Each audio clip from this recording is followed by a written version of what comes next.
sommes allés à la frontière de l'Ukraine et la Pologne. En tout cas, c'est compliqué, surtout pour nous, les étrangers, de passer. Les étrangers africains, nous avons des problèmes pour passer. Nous restons du matin au soir. On passe la nuit sous la fraîcheur, debout. Il n'y a pas mangé, il n'y a pas quoi. On est debout. On a fait plus de 4 jours sans rien manger. Moi, je peux l'affirmer.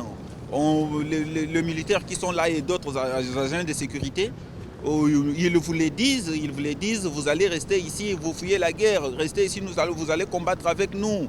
Vous ne partez pas, et surtout vous les Noirs, ce sont des histoires qui se disent, que pas même que non, on peut les cacher. Non.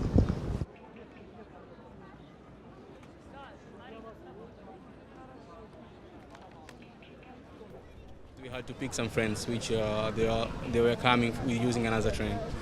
So when we picked them, we wanted to go to the train. We are stopped outside not to go in, but the other people, like the Ukrainians, they can go in.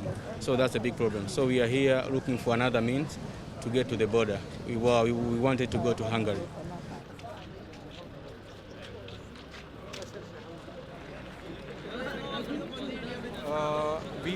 We all have our all documents. If you just see over there, every Ukrainian is just gonna pass. They are just passing one by one.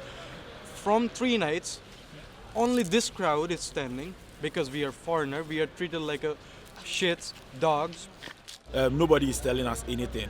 They call 20 people there to let them pass, but we are still there. We are not moving an inch. If you look at the queue, our friends, some of them has been here for more than 4 days now. So imagine me being here 2 days and some are 4 days. That means the line is not moving. It's not moving an inch.